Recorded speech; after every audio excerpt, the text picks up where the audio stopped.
Do you have any guns, knives, drugs, tobacco, liquor, or anything else you shouldn't have?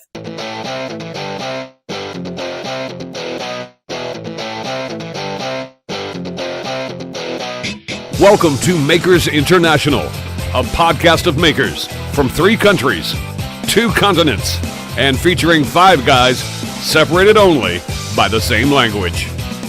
Here's your host, Richard Morley. Hello. Good morning, good afternoon, good evening, good night, good times, whatever time it is and wherever you are listening. Joined on the show tonight with me, we have Mr. Chris Cute. Hello, everybody. How are you? The very well-travelled Joe Whitaker. Hey, how y'all doing? Alan Robinson. How you doing, fellas?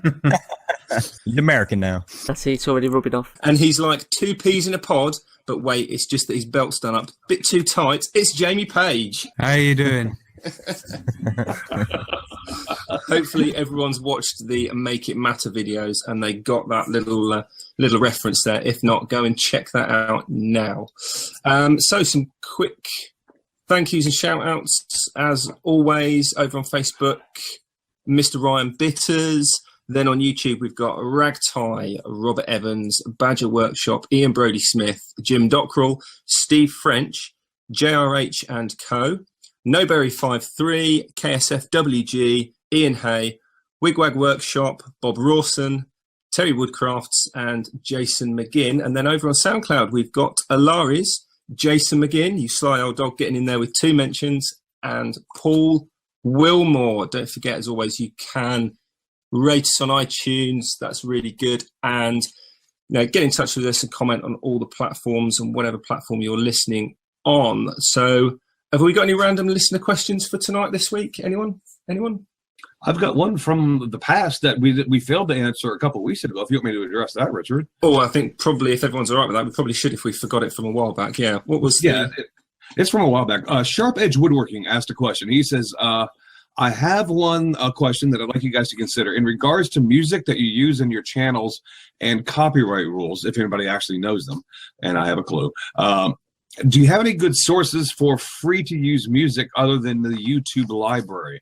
He says he's tried to use the source that we use for our intro for the show, but he's had a hard time downloading from ourmusicbox.com.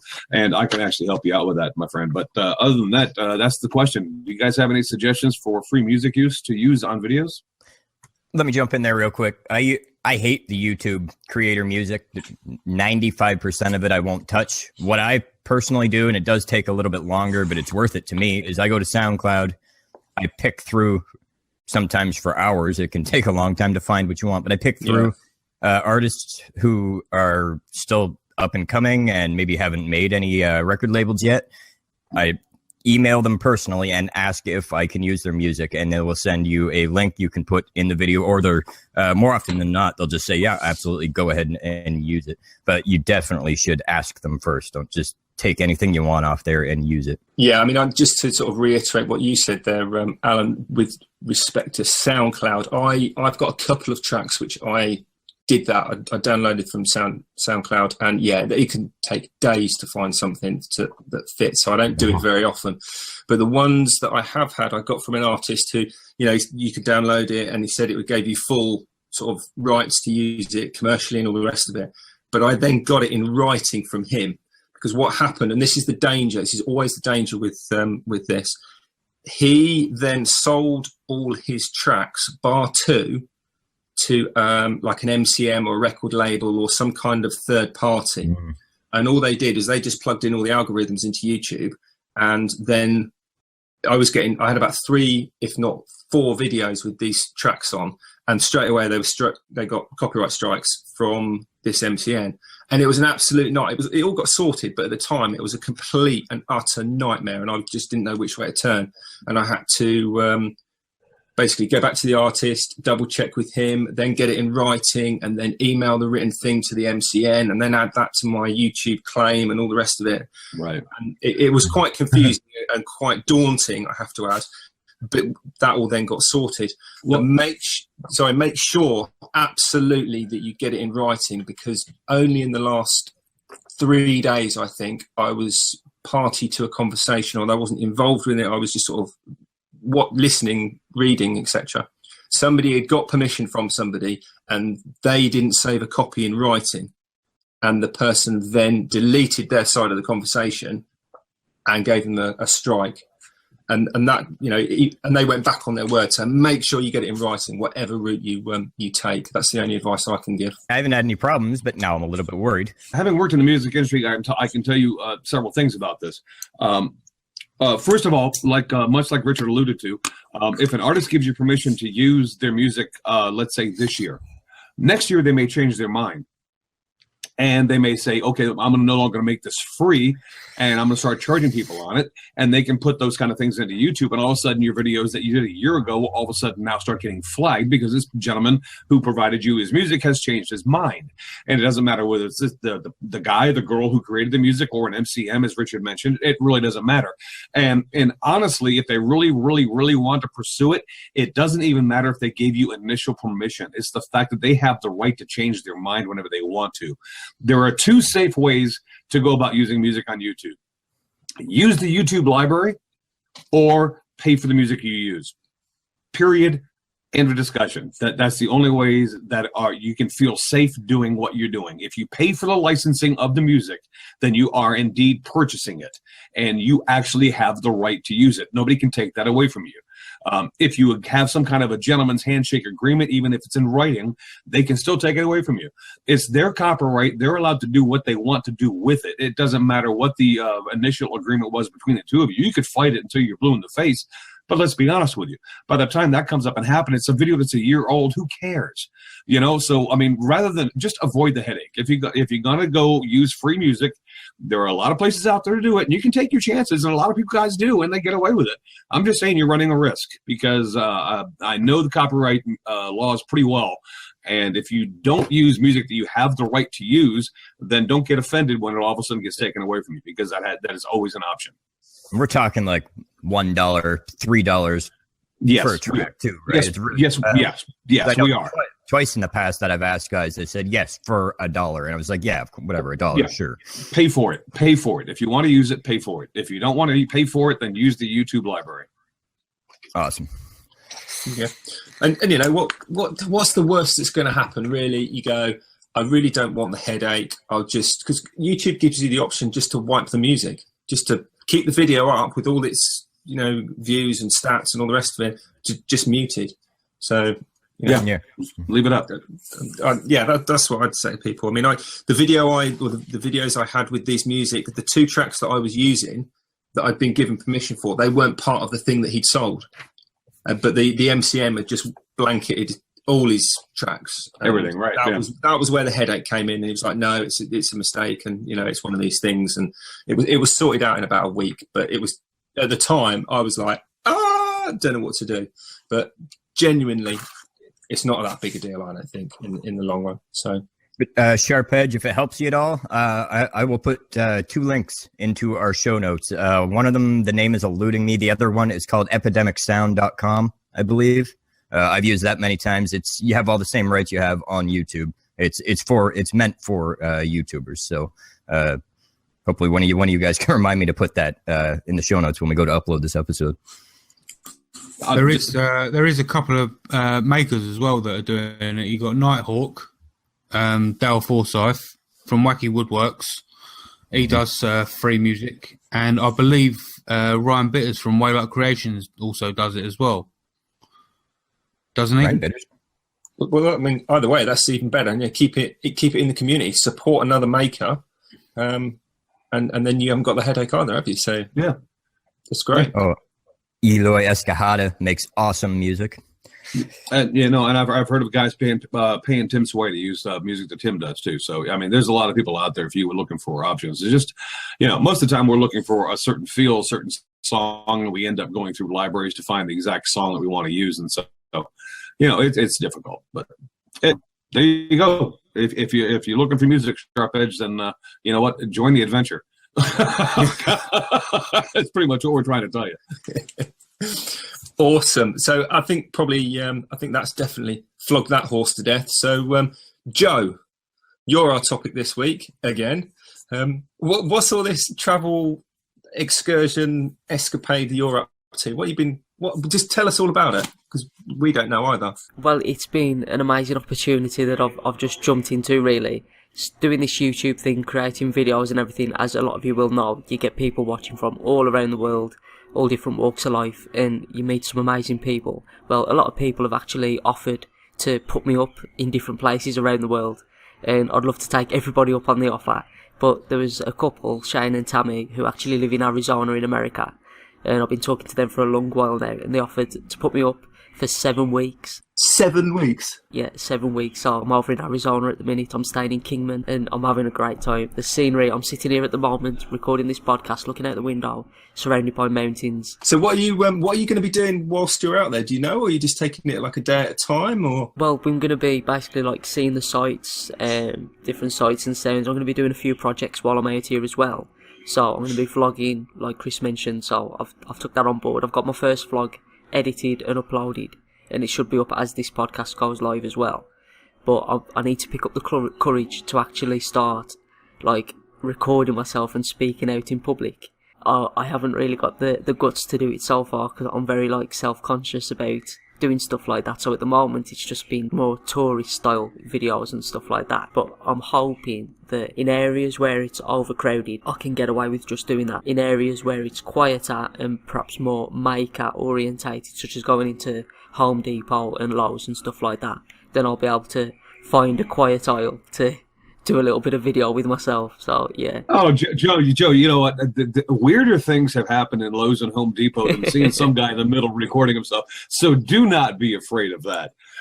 My goodness. And you said you are in Kingman, Arizona? Yep, that's right. I drove through Kingman, Arizona, and I'm seriously, I'm taxing my memory here. I believe I drove through Kingman, Arizona back when I was 20 years old. And if I'm incorrect, I believe it was Interstate 40. Does that ring a bell? I wouldn't. I'm being driven everywhere. Okay, I think it was Interstate 40 I drove through. And I drove through Kingman, Arizona on my way to the armpit of the earth, which is called Needles, California.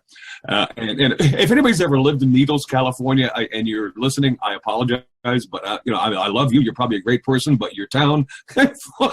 oh boy, does it leave a lot desired. But Kingman was actually pretty cool. And Kingman, if I remember it now, correct me if I'm wrong, because this was a long trip for me. I think Kingman actually has a museum for Route 66. Am I right? Yep, that's correct. Yep. Yeah. Because that's how we stopped in Kingman to go to the Route 66 museum. And if you guys who aren't in America, are you guys familiar with Route 66? I'll ask the four of you. Do you know what Route 66 is in the United States? I don't know about in the United States, but certainly in Cambridge, it's a nightclub. Well, it used to be. It rings a bell for me, Chris, but you think you better explain it? Okay. Well, Route 66 is an old highway. And basically is now just a road. But I mean, back in the day, it was considered a highway that went from Chicago to Los Angeles. And there was a lot of things that went on to that highway through the early years. And there were actually songs written about it. I mean, have you guys never heard that, Get Your Kicks on Route 66? Oh, yeah. And they made horror movies about it, too, as well. Yeah. I mean, because we're talking Neck and Cole. I think we're talking, who is it? Chubby Checker, Chuck Berry. It was, heck, even the Rolling Stones wrote a song. They did a version of Route 66. Anyway, Route 66 runs right through Kingman, Arizona. And so Kingman's actually a pretty cool place, Joe. I kind of know exactly where you're at right now, because you're kind of in the middle of a valley. You got mountains on either side of you, correct? It's literally surrounded all the way around. You step outside, everywhere you look, it's mountains. Awesome. Did you have any hassles getting through like customs or anything like that? Where'd you fly into? I went from Gatwick into McCarran Airport in Las Vegas. And I was really surprised how simple it was to actually go through security, because with my health conditions and everything, I actually am taking tramadol, which is a controlled drug. It's a really strong painkiller, and I was really worried that there was going to have some problems with getting that through. Is that like the really fat, waxy tablet? They've got like a really waxy... Them capsules now, them are like a green and yellow capsule. Right. But I've got my doctor's letter, I've got all like signed signatures about my condition and prescriptions for the tablet, so I was confident, but I'd still got that in the back of my mind. They're going to take them off me and I'm going to be in agony all the time I'm here. Yeah. But I handed my customs form to say what I'm bringing into the country. He didn't even look at it, he just put it down. Welcome to the United States, have a great trip, and that was it, through, done. That's, man, I mean, I've been, the only reason I asked this, because I've been to the States twice in my life. Once to Miami, and the first time to Louisiana. And both of those were post 9/11, so, when the height of the increased security. And I know it can be sort of quite stressful and daunting for people, and understandably so. But the first time I went to the States, it was when I was a reservist. So we actually flew into like this tiny little airfield, and we were sort of corralled off the plane onto like a big yellow school bus, across the airfield and into this little hangar that was completely empty apart from this dusty old crop sprayer in the corner. And of course, we've got our passports and all our paperwork and weapons and everything. And the guys sat about 4 tables out in the middle of this hangar, and some American personnel, Army, Air Force, whatever they were, came and sat behind these chairs. And we literally had to stand in a big huddle on one side of these tables and have our passports checked. And it was taking forever. I mean, it literally took like 45 minutes and nobody was getting told. We didn't really know what was going on. And of course, you sort of go through and it was taking so long. So people that had gone through were just sort of like milling around and formed like this fake line on the floor and chatting to people that hadn't been through the tables. And it just turned into this like a fight club, with basically this ring of people stood around these 4 tables. And the guys in the middle of the table just like randomly checking passports. Like some of them must have been checked 2 or 3 times, other people not. Of course, we all had the paperwork and everything. And then they were happy and they went off. And we sat in this hangar for like 2 hours, just like really early in the morning, waiting for all our kit to be sorted. And after about 2 hours, this like pickup truck reversed into the hangar, piled high with all this kit and rucksacks and bags and stuff on the back. And this guy wandered out from across the hangar, climbed onto the top of this big pile of rucksacks on the back of this truck. So he's got like one of these hats on and a pair of aviator sunglasses, and he stands there with his like fists clenched on his hips and his legs apart, and looks at me and he says, "Does any of y'all here recognise any of these rucksacks?" And of course, everyone's sort of looking over each other. In the army, everyone's rucksack is identical, deliberately so. And you're like, well, it kind of looks like mine. I don't know. And it's like people shrugging and people sort of gingerly putting their hands up and all the rest of it. And he picked on a couple of these hands and he goes, "Do any of you have any guns, knives, drugs, tobacco, liquor, or anything else you shouldn't have?" And everyone's sort of looking at each other, really puzzled, like, "No." And this enormous grin appears on his face and just goes, "Congratulations, y'all passed customs," and just walks off. And this truck drives off, and then this bus arrives, and all the kit's already been loaded on some other lorry and sent off down the road. And that was it. That was customs. Oh, my God. And then a couple of years later, when we went into Miami, it took us 6 hours just to get to the guy in the little booth, because there were that many people, and it was like 2 complete polar opposites. So I wanted to know what Joe's experience of that was. Yeah, Joe, was it anything like that? Nothing like that, but the comparison really, it was actually took longer in the UK going through customs than it did when I actually landed in the States. But it was about 6 minutes in the UK to get through, and then about 3 minutes in the States. Going through the UK, I had to take my shoes off. I had to because I got a rucksack that I was carrying on with all my electronics, because I thought I can afford to lose clothes if my bag got lost in the baggage handle kind of thing. But I wanted to keep my laptop and all my cameras and stuff with me. And I had to get my laptop out separately, my wires, everything like that, put that into trays. And then it went through and they just scanned some stuff. And I think they checked my bag for drugs as well, because I put this like swab thing inside. Of course, it was fine. I'd already got rid of all the crack cocaine and everything. So, I was going to say, you didn't try and take an alarm clock and 6 sticks of milliput, did you? Yeah, so I was through that one, and then landed in the States. They didn't even check the bags there. It was just a case of check your passport. They took my fingerprints. Like, they got a scanner for your fingerprints, so they took both hands, took a photo of me, sent me on my way. Done. Simple. Probably took one look at you and get that one out of here. Cool, blimey. Yeah, that's it. They probably already knew what the ringer was you were put through in the UK, so it's like, you know what, this guy's been through enough. We'll let him in. That's cool. I'm not 100%, but I think that the UK and the US, from what I was looking online, in terms of visas and stuff like that, I think they've got a closer bond with the customs.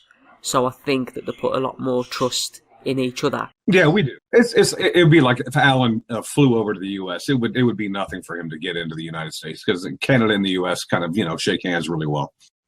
You're kidding? Have you seen him?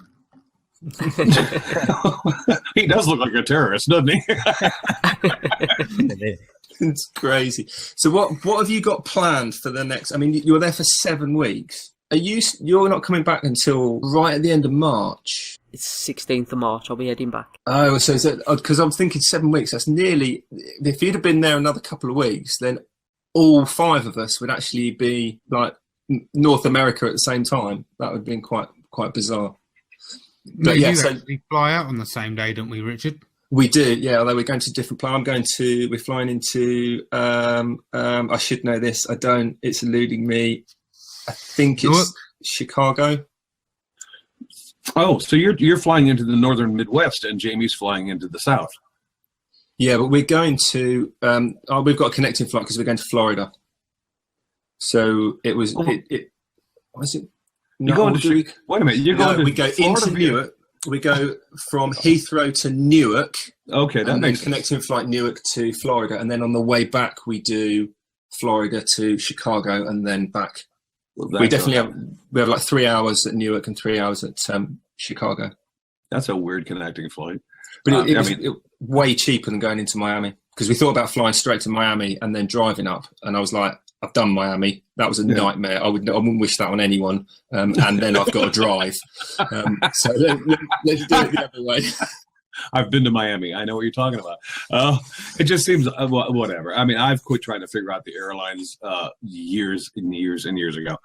So, Joe, my question is, because you're in Arizona, and I would make a horrible tourist guide if I was ever there, but I do kind of sort of know the lay of the land of Arizona because I lived in that area for a while. I'm going to be heading to the Grand Canyon. I think it's northeast from where Kingman is, but it shouldn't be that far. Yeah, going to be north and then east, and then if you want to go southeast and you want to do the whole John Wayne thing, you can always go down to Tombstone, Arizona too. Do you have any of that in the plans? I don't think that's in the books. We're going to be going to Vegas this weekend coming. So that's going to be an experience. What goes on there stays there. So we won't ask. Yeah, we won't ask you. We won't ask you to talk about it next week at all. Speak for yourself. I was lying through my teeth, Jamie. We're going to ask him about it. No, so that's definitely on the cards. Going to be looking at obviously the Grand Canyon, Montezuma's Castle. And you know what? If you want to go, if you can, I don't know how far east you are able to go, but the Petrified Forest is right there in eastern Arizona too. I don't know if you're familiar with that. Yeah, never heard of that. Oh, Big O National Park. There's a Petrified Forest that is out there in Arizona, and it's actually gorgeous. It's basically wood that's turned into stone, but it's the color is amazing. Yeah, it's amazing. To resolve some of these shyness whilst vlogging issues, I was going to suggest getting a drone and a boosted board. Well, I've actually got a casing hoist that's set up. I've got a Canon 70D. I've got the Gorilla Pod. I haven't got the mic on the top though because I'm a cheapskate. But yeah, so I've got that set up. But I've been using my phone because I thought my phone would be a lot more inconspicuous, I suppose. I'll just get my phone out as opposed to a big DSLR. But still, I'm a bit nervous. You're going to have to upgrade to a 70 or to an 80D there, Joe. Oh yeah. He's changed his opinion on that, I've seen. Apparently he's going Sony now too, so who knows. Yeah. And we'll get you a 360 camera too. That's it. For folks unlike Richard or Jamie that have never been to the United States before, and folks back home, what's the biggest, the first noticeable difference that you noticed from traveling from Wolverhampton to the United States? What's the first thing that kind of impacted you that went, wow, this is different?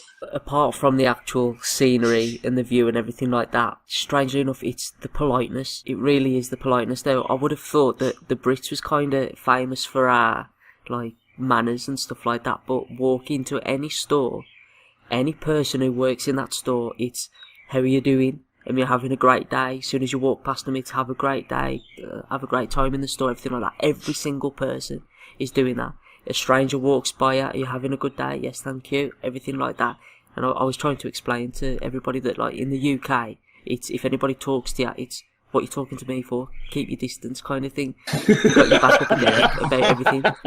If a store assistant tries to talk to you, it's I don't want to buy nothing. I'm just looking, leave me alone, kind of thing. So that's been a big shock to see that kind of attitude. But it's It's amazing. It really is. Americans get a really bad rap for that, but it's so untrue. Like when I joined this community and started talking to Americans on a daily basis, I just kept waiting for them to be rude to me, and it still has never happened. Yeah, you'll be waiting a long time. Yeah. Alan, just shut up. Anyway. About time. You can always rely on Chris, can't you? I'll fill in the gaps if I have to. I don't have a problem with that. But I mean, Joe, have you been into any stores yet? I mean, how's the shopping compared to the UK? Is it different or same or bigger, smaller, about what you expected or what? Everything's on a much larger scale, as I think everybody would have already recognised. First day I got here, we went into Walmart. Now, Walmart actually owns Asda, which is a supermarket in the UK, but the two are completely different. Everything is sold in Walmart. Well, the one that I've been to in here anyway. You got your food, your clothing, your electronics. It's got a pet section. They've got tropical fish in there. You've got your firearms section, so you can walk into your local supermarket and you can pick up a shotgun.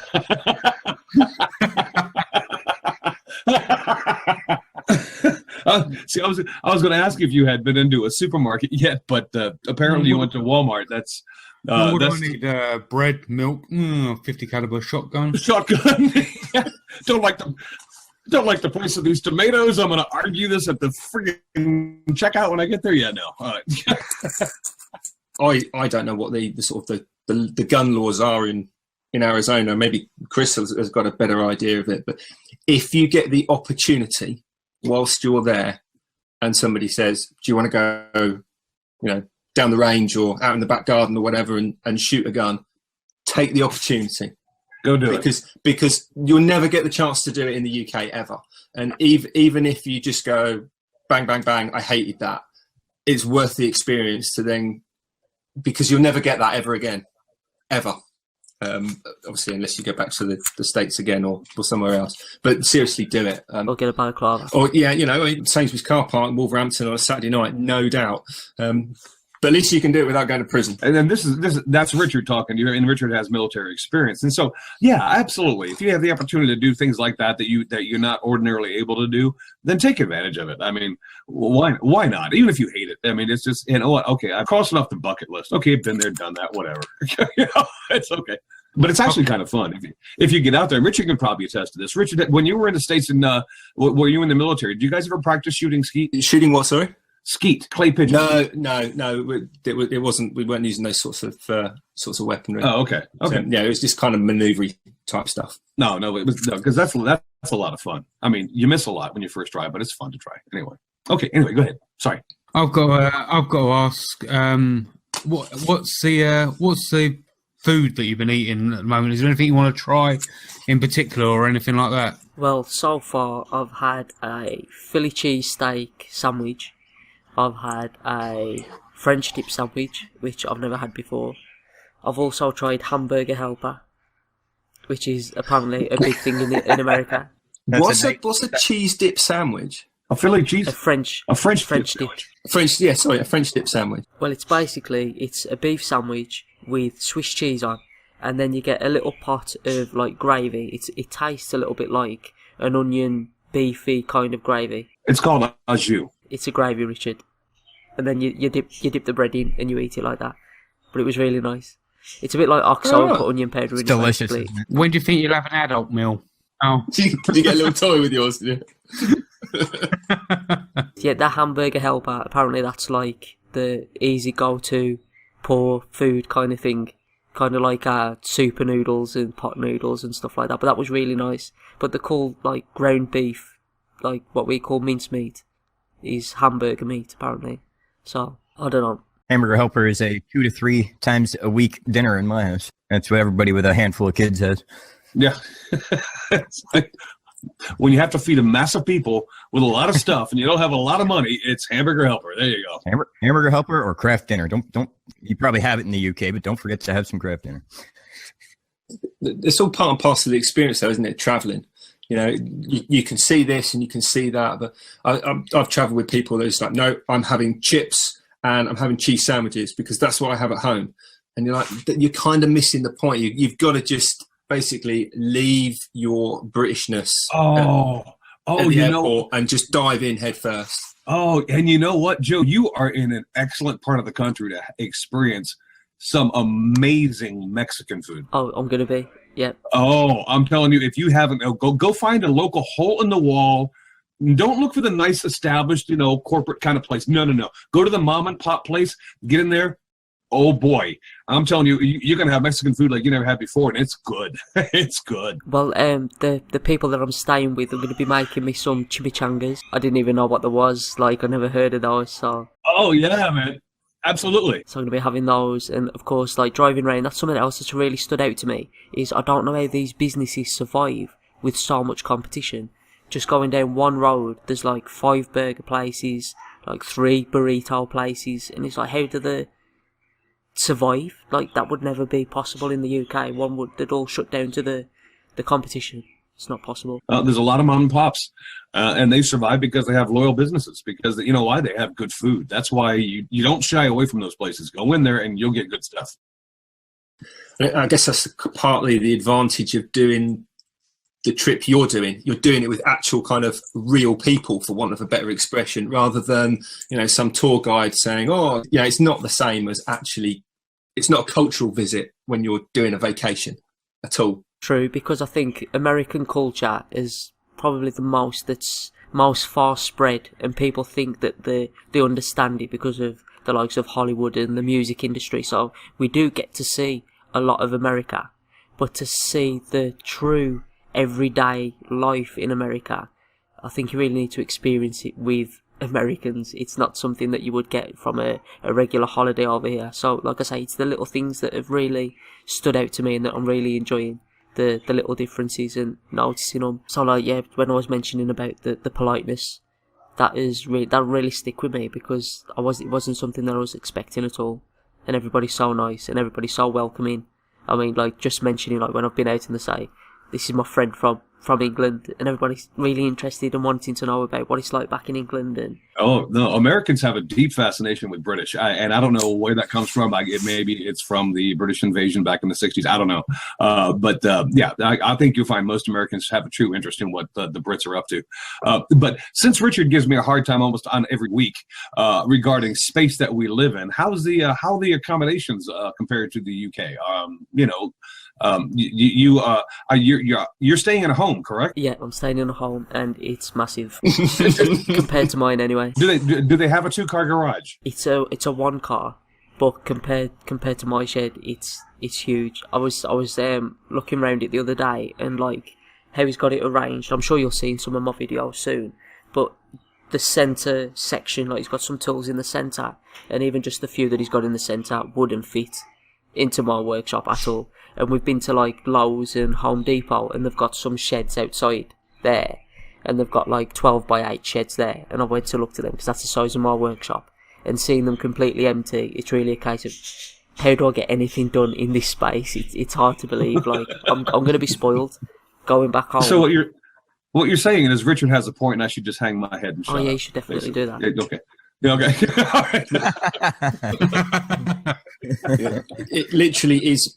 We don't have the luxury of a bus service from the drill press to the table saw, Chris. It's purely you. Makers International skateboard. I want to see you make that now, Jamie.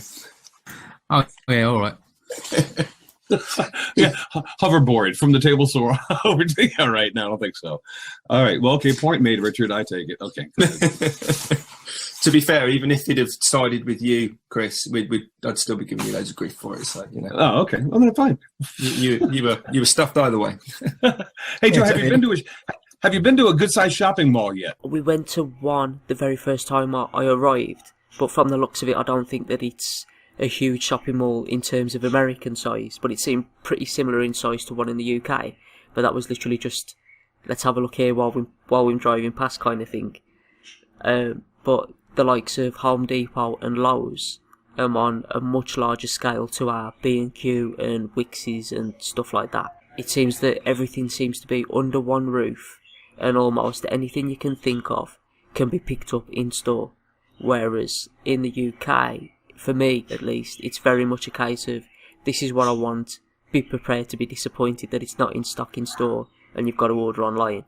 It seems the opposite here. Nobody seems to want to order online and then just get in the car, drive up the road, get what they need. The flip side of that, though, in kind of, I don't know, in defence of the US system, is that stuff is likely to have to travel a much bigger distance. Because actually, in the UK, that's nothing, is it? I mean, Chris will probably say it's 700 miles between cities, like Cornwall to Edinburgh. Yeah, that's not that bad. It's not that bad because that's what you're used to. But I mean, I guess particularly in that part of the States, because things are spread out more. Whereas in the UK, what is a day really? Or drive to Milton Keynes from Northampton or whatever. And well, no, don't get me wrong. 700 miles isn't that good here either. But I mean, it's in comparison. It's probably not that big of a deal. But if you've got one branch that's 700 miles from the other. Yeah, that's an issue. Then that would be an issue. So you kind of have to have it under the one roof, don't you? Otherwise, no, you wouldn't sell anything. We have people who live in my country who listen to this podcast, and they're going, what is Chris talking about? I wouldn't drive 700 miles. And you know what? I wouldn't either. I'm trying to say, in comparison, I understand what you're saying, Richard. Yeah. 700 miles is 700 miles. I don't care. It's not a walk in the park no matter where you are. It's just that your neck of the woods is upscaled compared to us. It's like the local hardware store for us could be 5 minutes down the road, and the local hardware store could be an hour away for him. Absolutely, yeah. Well, let me put it this way. Maybe this makes a little more sense, and I can put it in perspective. Because there is obviously so much more space in the U.S. than there is in the United States. The buildings and surroundings and things that we have here seem to be a bit larger because of that, because we're able to incorporate that. Whereas, Home Depot will have everything under one roof. Whereas in the UK, you may have to go to this shop to get this certain thing, this shop to get this shop to get that. Because of the amount of space that we have are afforded, we're able to put it under one roof. Is that a good comparison, Joe? Yeah, that's definitely going to be why it's like that. It's an experience. It's been a great experience. I've only been here a few days, so I've got a lot more to take in, a lot more to learn. I can't wait till you go to Vegas, because that's going to blow your mind. Yeah, I can't wait either. Landing in Vegas, I've drove down the strip already, coming out.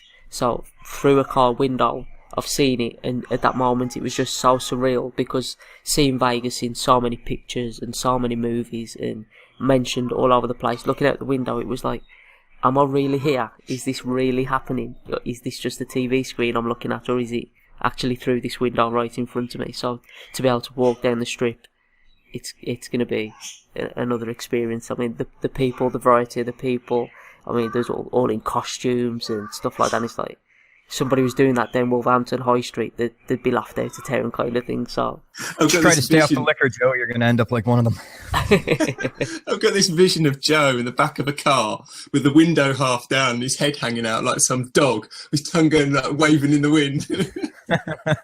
Well, the taxi service is much better over here, so I think that they'd allow that. We need to get him in some sort of Miami Vice suit in Vegas or something like that. Yeah, I might recreate The Hangover. Yeah, wait till I'm over there. I'll go as Alan.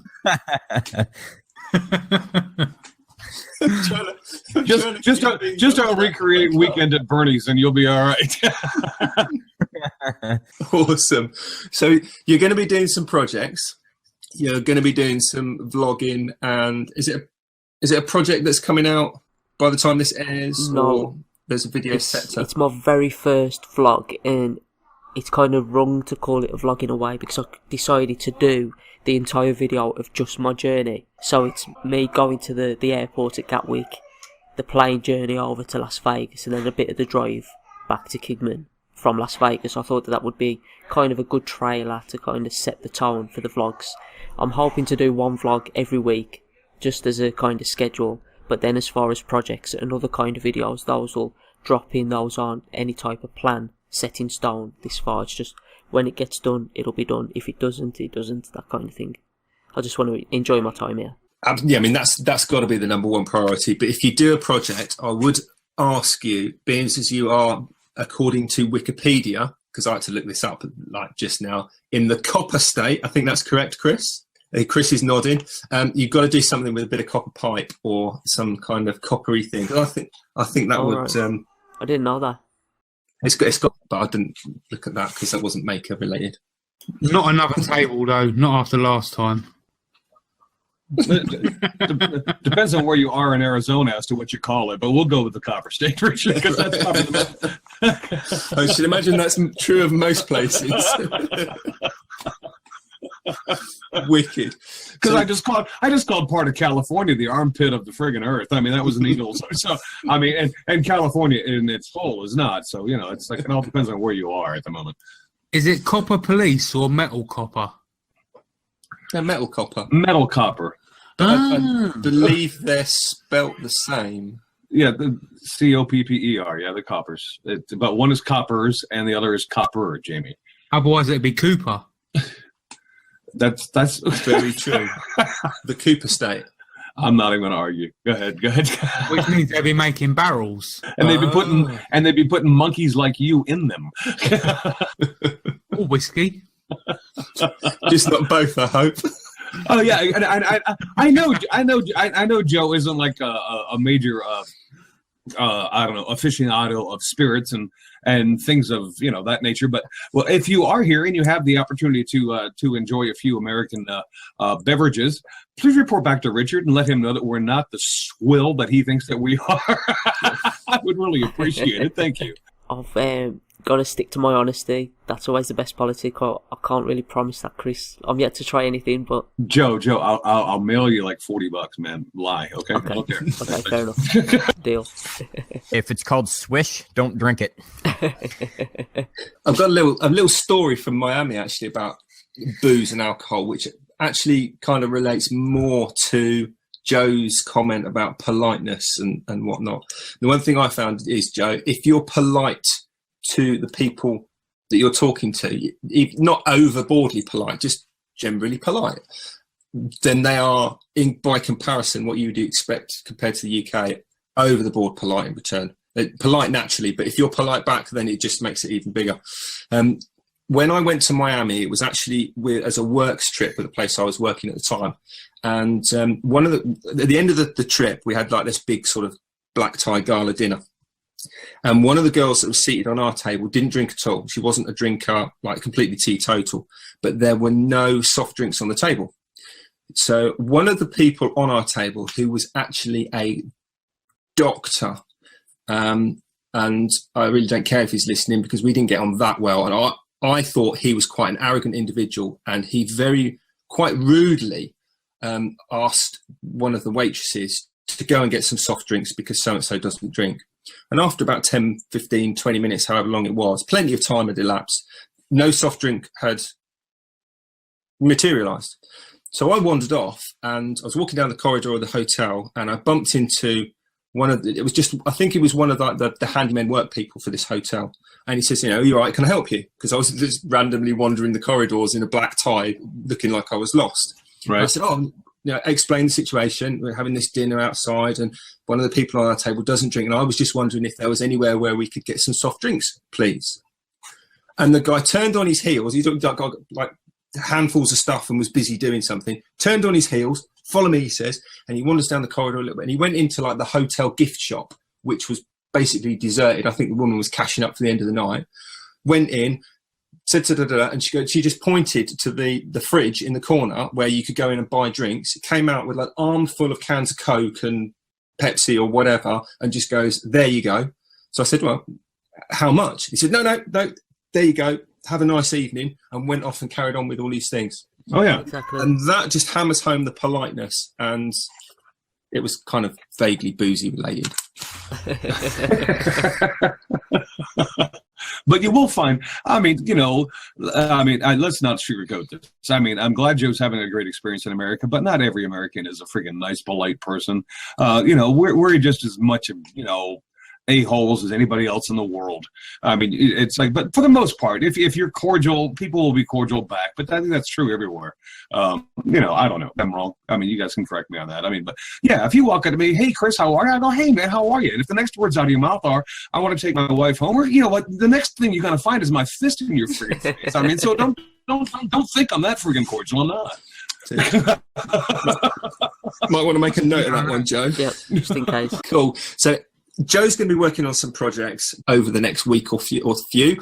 What's everyone else working on? Have you got projects in line and all the rest of it? Yeah. Well, I've got a few things on the go, Richard. I mean, I've been, if I can tell my quick sob story, after getting over what felt like pneumonia I've had for the past 6 weeks.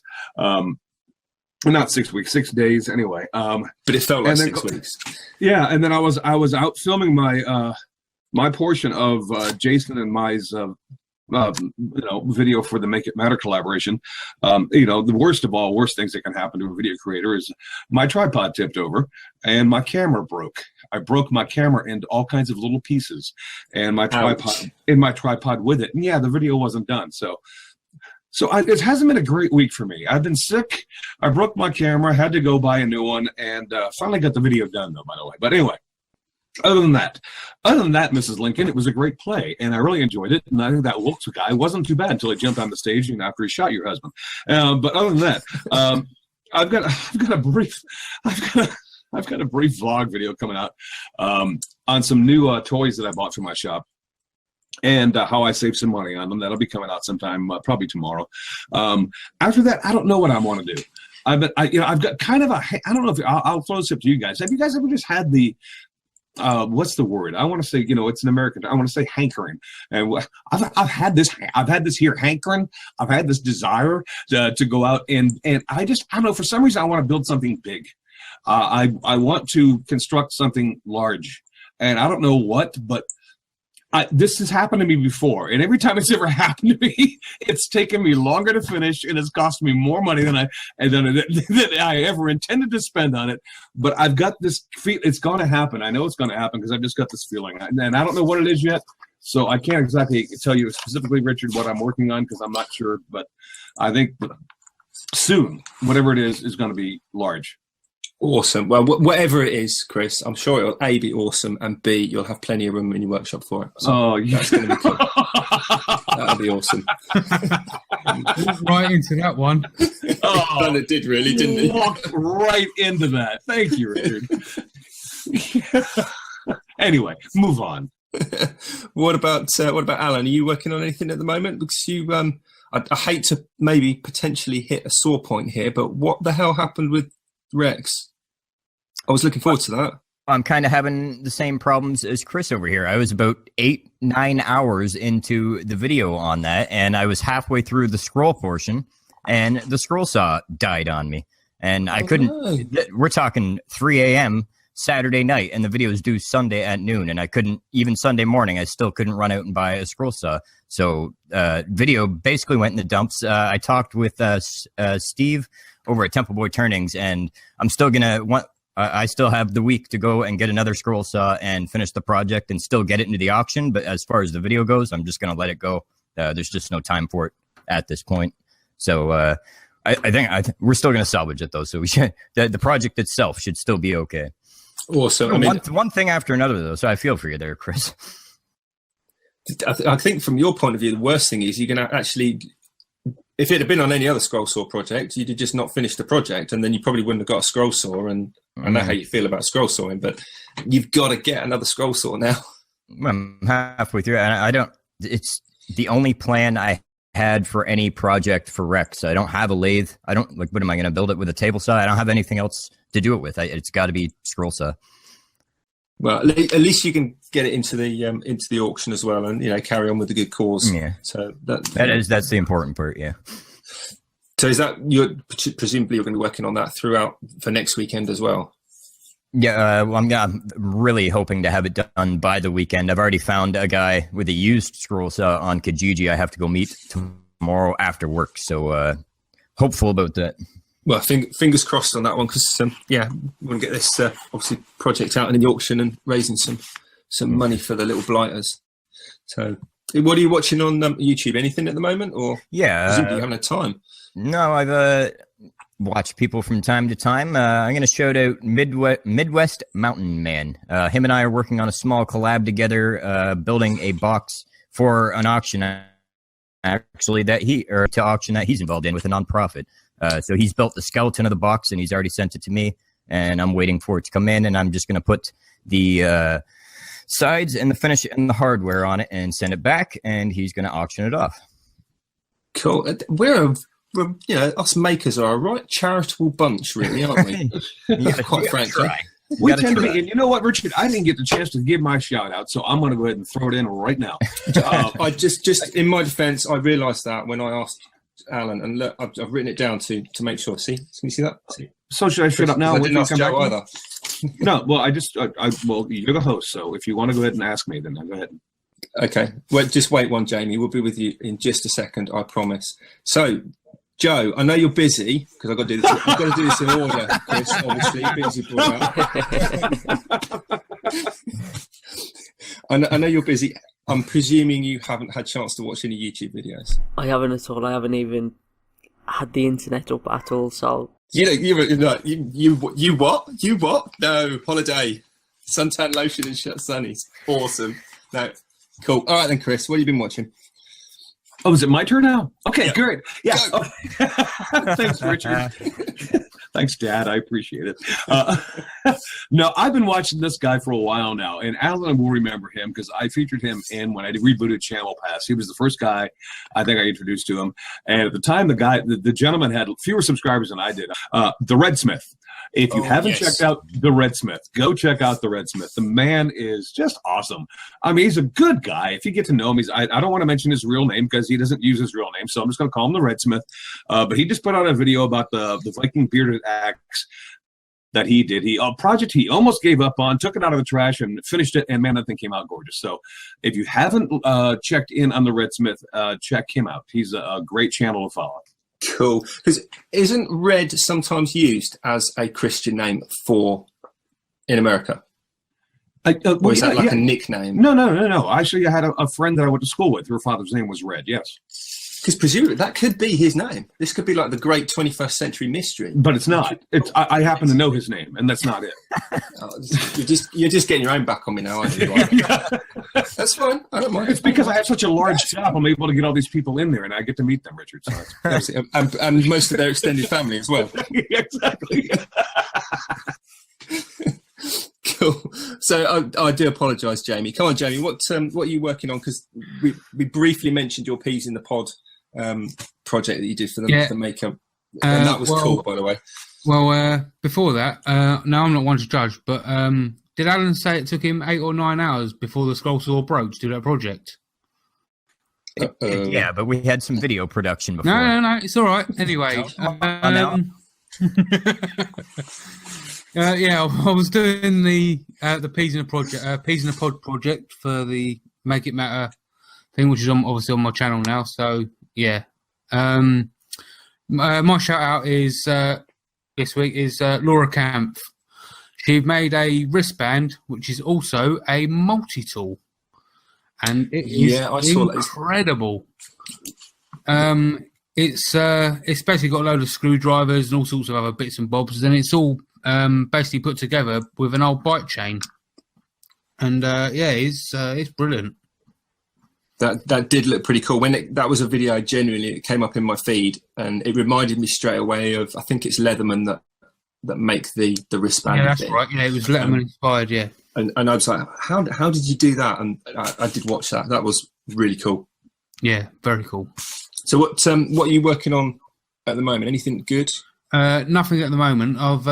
Steve Twidell actually sent me some wood, which came today. So I'm thinking about gluing that up and trying to do some sort of segmented something or other on the lathe. So yeah, we'll see how that comes out. Fantastic. Well, I'm kind of in the same boat as Chris in terms of obviously not space, but having a hankering. Well, I'm actually working on a project for a client at the moment, 3 rather large fitted shelving units, of which I have not got the space for. So I'm A, now jealous of Chris, so B, now going to rib him even more. I've got a hankering to make something out of high density polyethylene, like milk jugs and whatnot. So I've been spending my evenings this week cutting up milk cartons into tiny little squares. I don't know when it's going to be out. I'm kind of working out exactly what I'm going to make, how I'm going to make it, and putting the kind of nuts and bolts in place. But during that process, I found a channel, because obviously first thing, inspiration comes, an idea, straight onto YouTube, and there are like a gazillion times 10 to the power 80 HDPE videos out there. I know Peter Brown's done quite a few, as have some of the other big YouTubers, but I found a guy in the UK called, and this is the coolest name of the YouTube channel I think I can have found, Atomic Shrimp. It's not just a maker channel. He's got like a bit of technology on there and some foodie type stuff, but he comes across as a really nice guy. It's kind of a real down to earth, no frills channel. So he's going to be my shout out for this week. What's that called again? Atomic Shrimp? Yeah, it sounds like some kind of 80s punk band. No, but I like it though. It's cool. It's cool. It really is cool. Atomic Shrimp. Yeah, man. Go, Bubba. What's up, dude? That is pretty cool. And I say his videos are pretty cool as well. So definitely worth a watch there for everyone. Make sure you go and check out those other channels, and also all of our channels, obviously. But most importantly, for if you haven't got into the Make It Matter channel, go and watch because there's loads of really, really cool videos out there. So excellent. Well, I've been Rick Morley. You can find me at brainfizz.uk and under my name on YouTube. Joe, where can people find you if they're not in Arizona? Well, Average George join me on YouTube, Facebook, Twitter, and Average George Photography on Instagram. Chris? Easy enough. Chris Cute on YouTube and Make the First Cut on Facebook. Alan? Instagram, Facebook, YouTube, under the Woodworking Junkie. And Jamie? You can find me on YouTube at JP Woodwork and Twitter and Instagram on JP_Woodwork. Wicked. Well, thanks for listening. Joe, thanks for telling us all about your holiday. We'll be probing you metaphorically, I hasten to add, next week, because we want to know more about your holiday. So everyone take care, and we'll see you next time. All right, guys. You guys have a good week. And Joe, I hope that you make it through Vegas, and we see you next week. So we'll talk to you later, buddy. Don't go and get married. Well, I hope not. That's not on the cards. I'll see you next week, hopefully still single. See you later, everybody. Have a week.